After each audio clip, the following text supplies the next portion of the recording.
Hey guys, Trevor here. And in this video, I'm going to show you how to use Cash App, either on your iPhone or your Android.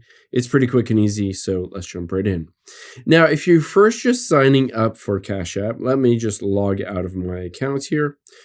And essentially, you need to just sign up for the app. If you haven't already, just download it from the App Store or Google Play Store, and then open it up and you'll sign into your account.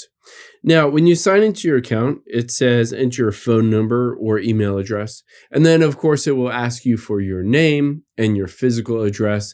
And keep in mind, it will at some point potentially ask you for your social security number if you do certain things in the app, like sign up for the debit card or stuff like that. I'm going to walk you through everything there is to know about Cash App, how to use it, what it is used for, all of that. So after you go through the process of signing up or signing into your account, you'll be able to see it will pop into a screen. Let me just log right in real quick here, enter in that, and you'll see a screen that looks like this. So it is very known for its very bright green screen here, and it usually defaults to this money symbol at the very bottom.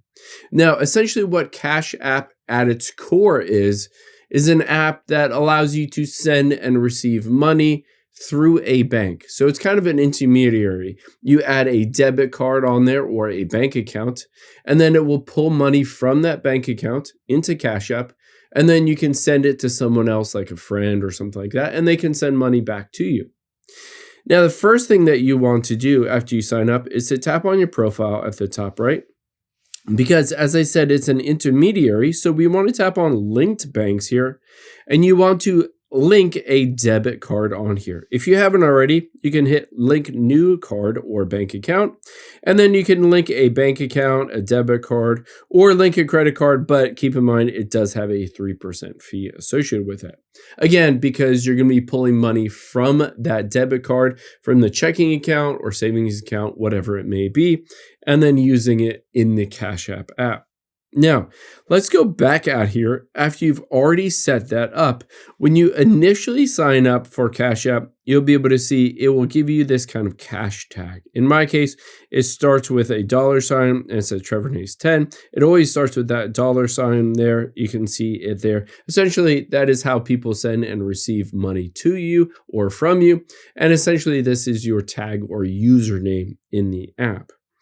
Let's go back out of here, and the core functionality, as I said, is to send or receive money. So within this screen, you can tap on, say, $1, and you can either send it to someone or request it from someone, essentially giving them a little nudge saying, hey, I want you to pay me a certain amount. Now, let's say I want to pay $1 to somebody. I can tap on pay, and it says I can enter their name, their cash tag, their phone number, or their email address. Keep in mind, I have synced up all my contacts on here. If you haven't already, you can always just let it see all your contacts. And then anybody with a little Cash App symbol right before their name, you'll be able to see has the app. However, if I scroll down to some other people and it just has their phone number instead of their name, that means they don't yet have the Cash App app, and they'll need to be able to sign up for it to be able to send and receive money. Let's go to the very top, and let's say Aaron, in this case. I want to send money to my brother. I can send a note. You can see I can just say hi, and then I'm going to use my cash balance of $1. You can see I can tap the little arrow and use instead a debit card or a bank account that I have linked up to there if I wanted to use that to be able to send money instead. Now, all I need to do is hit the pay button at the very top right, and then it will pay that person $1 or however much money that you chose to do that. Now, let's say instead of that, I wanted to request $1. I can tap $1 and hit request instead. And now I want to request $1 for, and let's say pizza in this case. I can hit continue. And then you can see I can hit add a recipient, or I can just choose to share a link. And then I can text that link to whoever I want, essentially prompting them to send me money or, whatever it may be to repay me for pizza or a meal or a Uber ride, stuff like that. Now, these are basic things that Cash App can do. However, you'll be able to see at the bottom left is either a little house or a dollar symbol if you have a balance. You can tap on that and you might want to do some additional things. So let's say somebody sent you money on Cash App. One common thing that people will want to do is withdraw that money. So you can tap on withdraw, and I'm going to withdraw my $1 and hit continue. And now I can choose that bank account that I have linked up to the Cash App. So you can see in this case, my debit card, you can tap on it to choose a different one or link a different account on here.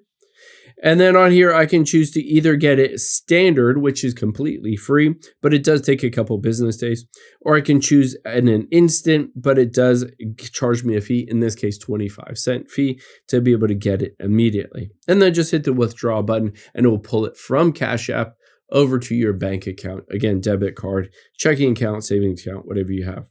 Now, some other cool things that are on there is the Cash App green status. And you'll be able to see you can apply for this. It's completely free. It says get your free card. Now, you can see the normal card has 2 weekly offers, a savings interest rate of 1.5%. However, if you get the green card, you can see it bumps the savings interest, which is really the most important, up to 3.25%. However, to be able to do that, you need to spend $500 a month on your Cash App card. And then you can see some other ways that you can earn money as well. So within Cash App, not only is it a way to be able to send and receive money, it's also a way to be able to save a bit of money if you wanted to basically put the money in there and leave it as a savings account or a long-term savings. Now, if you scroll down, you can see other things that you can do as well. You can start investing in Bitcoin, and you can do things like get your paychecks a bit faster by having your paychecks, your physical checks deposited into Cash App. You can invite family, and you can even invest in stocks. If you want to do that, you just tap on start and then just hit buy stocks, and you can start purchasing stocks using your Cash App balance directly in the app, which is a really cool and convenient way to be able to start investing that money that you're getting from somebody for pizza or whatever. Now, if you go back out of here, some other really cool things is that you can deposit paper money. So if you have a $20 bill, you can deposit that into your account. You can just go in here and then it says find a nearby location and then use your barcode and then hand the money to the cashier. Essentially go through the process of finding one of these little bodegas or 7-Eleven or something like that. And then you basically have them scan that code and then hand them the money. And just like that, it is into your account. So let me hop out of here real quick, show you some other things. You can get bank or wire transfers. You can auto reload and etc. Now you can also tap on the activity button at the bottom right and see your activity, either people that have sent you money or received money. And I would highly recommend when you first sign up, make sure you use this invite friends and get $5. Essentially, if you use someone else's code, you'll be able to immediately get $5 in your Cash App whenever you sign up. So if you do sign up for the first time, I would highly recommend using that. You get $5 extra. It doesn't hurt at all. And you'll be able to use that to invest in stocks or crypto or whatever. I hope this helps. If it did, hit the subscribe button down below and leave a comment if you still have any questions. Thanks, guys.